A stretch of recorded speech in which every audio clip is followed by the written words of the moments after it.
penggerak berbagi untuk negeri, guru penggerak majukan pendidikan, guru penggerak menghamba pada murid, kreatif. Kami calon guru penggerak Angkatan 8 Kabupaten Bogor, Jawa Barat. Saya Wasitri Handayani dari SDN Cemplang 4, Kecamatan Cibunggulang. Saya Nasya Oktavianingsih dari SDN Muara 03, Kecamatan Pamijahan. Saya Umu Saadah dari SD Negeri Gunung Picung 05, Kecamatan Pamijahan. Saya Endang Suwarman dari SMP Negeri 2 Lewiliang. Selamat menyaksikan. Assalamualaikum warahmatullahi wabarakatuh, Bu. Apa kabar? Waalaikumsalam warahmatullahi wabarakatuh. Alhamdulillah baik, Dunia. Alhamdulillah, Bu. Kita hari ini mau melakukan praktik coaching ya, Bu ya? Siap, Pak. Oke. Nah, di sini sebelum coaching ini dimulai, kita diskusi terlebih dahulu ya, Bu. Oke. Nah, saya di sini sudah menyiapkan rubrik penilaian untuk coaching ini. Nah, yang saya ingin tahu, yang saya ingin amati dari coaching ini, yang pertama, apakah Bu Umu itu sudah dapat mempraktikkan rangkaian supervisi akademik yang berdasarkan paradigma berpikir coaching? Kemudian yang kedua, apakah Bu Umu ini dapat melakukan percakapan coaching dengan alat tinta? Yang ketiga, bagaimana coach dapat mempraktikkan 3 kompetensi inti coaching, yaitu presence, kemudian mendengarkan aktif, dan mengajukan pertanyaan yang berbuat dalam percakapan coaching ini. Kemudian yang terakhir, saya ingin melihat bagaimana coach itu menanggapi pertanyaan dari coachnya Bu Umu sendiri ya. Oke. Nah, kira-kira dari proses coaching ini kompetensi apa yang ingin Bu Umu kembangkan? Saya lebih ini yang ingin mengembangkan nanti di proses coaching pertama nih. Nanti saya akan menanyakan kabar coaching, kemudian saya ingin menggali apa yang ingin dibahas sama coaching, kemudian saya akan menanyakan kepada coaching punya solusi apa atau untuk permasalahan yang coaching hadapi, kemudian saya akan memastikan hal solusi-solusi yang telah coaching siapkan atau dilakukan selama aksi nyata coaching tersebut. Oke. Nah, dari kompetensi yang tadi Bu Umu sebutkan, kompetensi manakah yang lebih spesifik yang ingin diobservasi? Mungkin nanti lebih spesifiknya itu ke saya kan lebih mendengarkan ya, mendengarkan aktif dari coaching ini. Mendengarkan aktif tadi ya. Nah, dari indikator ketercapaian dan tujuan pengembangan yang diinginkan Bu Umu itu seperti apa dari proses coaching ini? Yang ingin dikembangkan. Tujuannya Ya, tujuannya nanti saya akan memberikan saran ya, terus kemudian melihat bagian kompetensi, juga menggali pertanyaan yang berbobot, kemudian bagaimana cara saya mengajukan pertanyaan kepada coaching, apakah berbobot atau tidak, kemudian agar coaching tersebut bisa lebih berkembang ya untuk menjawab menemukan solusi-solusi tersebut. Oke, itu berarti ketercapaian yang diinginkan tujuannya pengembangannya ya. Nah, baik Bu, berarti sudah siap ya Bu untuk coaching? Ya. Terima kasih Bu. Ya, semoga Assalamualaikum warahmatullahi wabarakatuh. Kadang. Waalaikumsalam warahmatullahi wabarakatuh. Apa kabar Pak? Alhamdulillah. Gimana Bu Umu? Sehat juga? Alhamdulillah, Umu sehat. Alhamdulillah Pak ya bisa duduk berdampingan seperti ini. Ya. Oh iya, kemarin tuh sepertinya Bapak ada yang ingin Bapak sampaikan kepada saya. Mau membicarakan apa sih Pak? Ya baik Bu Umu, sebelumnya saya mengucapkan terima kasih. Bu Umu sudah menyiapkan waktunya untuk diganggu Ya, sehingga saya bisa berdialog dengan Ibu Umu. Ya, mudah-mudahan Ibu Umu bisa membantu saya menemukan solusi Bu. Iya, insya Allah. Saat ini saya menjumpai di sekolah saya itu, terutama guru-guru rekan saya itu, di dalam proses pembelajarannya itu masih menggunakan pendekatan ataupun metode-metode yang dianggap sudah ketinggalan zaman. artinya masih menggunakan metode ceramah lagi, dan siswanya itu cenderung pasif Bu. Iya. Nah, itu demikian permasalahan yang saya hadapi hari ini. Terus kalau saya mau tahu nih Pak ya, Ya, apa yang sebenarnya Bapak inginkan dari rekan Bapak ini? saya menginginkan guru-guru ataupun rekan di sekolah saya itu dapat menerapkan ya, proses pembelajaran itu yang lebih mengaktifkan siswa, yaitu dengan menggunakan metode atau pendekatan yang bisa menggali aktivitas atau kreativitas siswa dalam belajar itu. Iya. Terus kalau ini lagi nih ya Pak, apa saja sih, ada usaha-usaha apa yang pernah Bapak lakukan agar Bapak bisa membawa rekan-rekan Bapak ini menggunakan metode-metode terbaru yang terkini lah? Ya, salah satunya saya pernah mengusulkan kepada kepala sekolah ya untuk melakukan semacam sosialisasi yang disampaikan oleh pengawas Iya. tentang penggunaan metode-metode ataupun pendekatan-pendekatan yang lebih mengedepankan aktivitas pembelajaran siswa lebih aktif gitu Bu. Iya. Artinya saya mengajak dialog dengan kepala sekolah gitu ya, supaya mengadakan aktivitas atau kegiatan untuk memberikan semacam pembekalan seperti itu Bu. Semacam IHT Pak ya? Iya betul Bu. Oh IHT ya, benar. Saya pun sama ya Kak. Sepertinya harus seperti itu Pak. Karena memang ada saja yang seperti itu, masih ada yang seperti itu. Oh, terus kira-kira Pak, apa hambatan Bapak dalam melaksanakan usaha tersebut?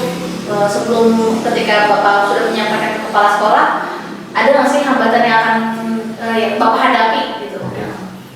Salah satu hambatan yang saya hadapi ataupun yang saya rasakan itu guru-guru atau rekan saya itu merasa cukup gitu, merasa cukup dengan apa yang mereka lakukan. Yang penting mereka hadir di kelas, kemudian menyampaikan materi ataupun konsep. Setelah bel berbunyi, begitu saja pulang ke kantor ataupun dari ruangan tanpa melihat aktivitas belajar siswa ya. Jadi mereka merasa cukup dengan cukup hadir saja di kelas. Jadi mereka tidak mau lebih maju lagi gitu untuk mengembangkan pembelajarannya. Iya. Berarti dari hambatan-hambatan yang Bapak sebutkan tadi, mungkin nih ada nggak sih cara Bapak untuk menghadapi hambatan tersebut? Di antara rencana saya nih Bu, saya ingin menginginkan adanya kesadaran nih Bu, kesadaran kepada rekan-rekan guru saya tentunya mencoba melalui kepala sekolah nih Bu, untuk menyadarkan itu dengan memberikan semacam usulan ya, kepada kepala sekolah untuk mengajak kepada guru-guru di sekolah saya untuk lebih meningkatkan lagi kompetensi di dalam proses pembelajaran. Seperti itu artinya saya ingin mengajak lewat kepala sekolah ya, lewat kepala sekolah karena yang memiliki kepentingan pemangku di sekolah seperti itu. Dan kalau sudah itu ya Pak ya, udah termasuk itu udah salah satu rencana Bapak juga ya, rencana kedepannya untuk mencapai tujuan tersebut. Terus kira-kira Pak dalam menyampaikan rencana tersebut kira-kira butuh waktu ya, otomatis waktu ya Pak ya, pasti butuh waktu ketika untuk menyadarkan guru-guru agar mereka termotivasi untuk berkembang ke metode yang sekarang lah, yang lagi berkembang, lagi terkini, bukan yang lama lagi gitu ya. Jadi kira-kira nih Pak, jangka waktunya ini butuh waktu berapa lama sih untuk menyadarkan mereka? Langkah pertama yang akan saya lakukan ya, saya akan berkomunikasi dengan kepala sekolah dari pekan ini, menyampaikan ide-ide saya yang berkaitan dengan bagaimana mengembangkan rekan guru saya terhadap pemanfaatan atau penggunaan metode-metode yang lebih mengaktifkan bersiswa di pekan ini, dan saya berharap responnya positif. Nah, apabila responnya positif, langkah ke depan saya mencoba untuk mengkomunikasikannya dengan pengawas sekolah. Apakah nanti jadwal beliau itu bisa disinkronkan dengan ajuan waktu yang kita sampaikan Ibu. Jadi kurang lebih sekitar 2 pekan ke depan saya akan mensosialisasikan baik kepada kepala sekolah ataupun kepada pengawas pembina kesediaan mereka untuk menyetujui usul-usul saya tadi Bu. Oh iya, berarti Bapak punya jangka waktu 2 minggu ke depannya untuk ini kita akan mudah-mudahan yang Bapak lancar itu nih. Terus kemungkinan dari rencana nih apa sih yang akan kita pasti dari rencana tuh kita ingin menghasilkan hasil yang sesuai dengan apa yang kita inginkan Pak ya. Ukuran keberhasilan yang Bapak ingin tetapkan itu apa? Salah satu indikator yang ingin saya capai ya siswa aktif. Indikator yang paling mudah itu siswa aktif, baik aktif di dalam mengajukan pertanyaan, kemudian aktif dalam menggali informasi, di dalam belajar, dan ini tercermin dari proses pembelajaran yang dilakukan oleh guru. Nah, berarti kan siswa aktif karena diberikan stimulasi oleh guru. Nah, ada gurunya aktif, otomatis juga siswanya aktif. Jadi dua pihak ya. Satu sisi siswanya, sisi yang lain adalah gurunya, dan yang kedepannya hasil belajar pun akan meningkat. Berarti itu salah satu ukuran keberhasilan kita dari anak Pak ya, hasil anak itu tersebut. Oke. Komitmen terhadap rencana Bapak ini apa sih? Untuk ukuran komitmen saya diantaranya adalah saya membuat semacam time schedule ya, time schedule. Dalam pekan-pekan ini time schedule itu saya jabarkan dalam bentuk rencana-rencana aksi. Misalnya saya harus menghubungi kapan kepada kepala sekolah, kemudian saya juga menghubungi pengawas itu kapan, kemudian rencana IHT-nya itu kapan, dan guru-guru yang akan diundang itu dalam rumpun belajar seperti apa. Jadi rancangan kegiatannya itu betul-betul saya mencoba untuk mendesainnya ya, sebagai wujud komitmen saya ingin teman-teman saya atau rekan-rekan guru itu berubah. Wah, iya, Ya, betul. Siapa kira-kira yang bisa membantu Bapak dalam menjaga komitmen yang Bapak rencanakan ini? Yang pertama, kepala sekolah ya, kepala sekolah. Artinya saya menjalin komunikasi yang baik ya, dengan kepala sekolah, kemudian dengan wakil kurikulum. Wakil kepala sekolah bidang kurikulum ini sebagai bentuk kerjasama agar kegiatan intrakurikuler ya, kegiatan kurikulum di sekolah itu berjalan dengan baik ya. Ya tentunya dengan kerjasama itu akan terlaksana program tersebut, dan yang lebih utama adalah guru-guru juga ikut aktif. Jadi ada 3 pihak, ya, kepala sekolah, kemudian pakar kurikulum, dan juga guru itu sendiri. Ya, untuk diri muasbah ya. Mungkin kalau untuk wasbin hanya sponsor bisa disebut sponsor ya. Nah, berarti itu sudah terencanakan dengan baik Pak ya. Terus tindak lanjutnya, kemungkinan setelah ini kan pasti udah deh kita lanjut lalu apakah kita udah selesai, tindak lanjut ke depannya seperti apa? Nah, apabila kegiatan ini berhasil, ya, tentunya ada evaluasi ya. Iya. Sampai sejauh mana ketercapaian itu ya. Evaluasinya tentunya dari siswanya, kemudian dari proses pembelajarannya, dan tentunya bentuk evaluasi ini adalah supervisi akademik. Iya. Nah, supervisi akademik ini tentunya melibatkan lagi-lagi kepada kepala sekolah dan juga pakar kurikulum. Nah, dari beberapa instrumen yang kita jadikan panduan, Iya. itu nanti kita bisa melihat potret guru sesungguhnya itu apakah dia sudah berhasil mengaktifkan siswa atau belum. Nah, jadi langkah ke depan yaitu melaksanakan kegiatan supervisi akademik. Wah, ya. Ya, tuh ternyata rencana Bapak bagus banget Pak. Ya, terima kasih ya. ya.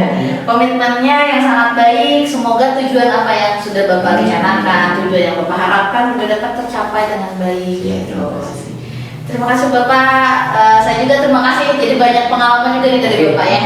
Saya juga ucapkan terima kasih atas luangan waktunya sehingga saya bisa mencurahkan ide-ide dari pertanyaan yang Ibu Umu ajukan kepada saya. Iya. Dan saya tercetus ide-ide itu dari pertanyaan Ibu Umu. Terima kasih lagi kepada Sama-sama Bapak, terima kasih. Gimana tadi coachingnya Bu? Alhamdulillah lancar. Terus si Bapak juga lebih terbuka ya dengan menyampaikan masalahnya. Kemudian tujuan coaching hari ini juga alhamdulillah tercapai Bu. Udah solusi-solusinya itu sudah didapatkan dan akan segera dilaksanakan sama Pak Dan. Oke, baik. Nah, tadi melihat dari percakapan coaching yang Ibu laksanakan tadi ya, saya itu melihat indikator yang kompetensi yang Ibu harapkan itu tadi kan tentang mendengarkan dengan baik ya. Nah itu sudah terlaksana, sudah bagus sekali ya Bu. Tadi kan kalau saya perhatikan itu Ibu tadi sudah hadir dalam keadaan kehadiran penuh terhadap coachingnya, terus dalam menggali pertanyaan juga sudah bagus sekali ya. Jadi kita itu kan tidak boleh menggunakan kata tanya yang mengapa, terus apa, itu kan sudah menyalahkan dalam aturan coaching. Nah, yang ingin saya tambahkan sedikit tadi, mungkin Ibu dalam proses coaching ini kita itu kan berharap bahwa coaching itu tidak bercerita banyak ya. Jadi si coachingnya yang harus bercerita banyak. Jadi kitanya tidak boleh menjudge bahwa yang disampaikan oleh coach itu salah ya. Jadi Ibu tadi sudah saya perhatikan sudah memang sudah bagus. Kemudian dari mendengarkan aktif juga sudah bagus. Ibu sudah mendengarkan dengan aktif, ditandai dengan Ibu sudah tadi sudah seperti saya utarakan, Ibu sudah bebas dari judgement ya. Oke. Nah kemudian yang ketiga, nah dari kompetensi tadi, apalagi kompetensi yang mana lagi sih Bu yang ingin Ibu kembangkan lebih? Dan dari yang tadi setelah itu mungkin saya ingin mengembangkan kompetensi saya, yaitu adanya mungkin memberdayakan coach ya. Jadi alhamdulillah sih pas melihat Pandang dengan jawabannya, wah Pandang dengan lantainya ketika menanggapi masalahnya tersebut, tapi beliau pun sendiri menggali solusinya tersebut dan alhamdulillah sudah didapatkan. Ya alhamdulillah ya. Semoga dalam percakapan ini mendapatkan hasil yang bisa dilakukan dalam aksi nyata si coaching tersebut ya. Sudah mantap Bu tadi coachingnya. Alhamdulillah. Ibu bisa, mudah-mudahan Ibu bisa menerapkannya ke guru-guru sehingga meningkatkan kualitas sekolah kita sendiri ya Bu. Amin amin. Atur nuhun Ibu. Terima kasih juga atas sarannya, atas penilaiannya untuk coaching hari ini. Terima kasih Ibu. Sama-sama, semoga kita bisa lebih ke depan ya. Terima kasih.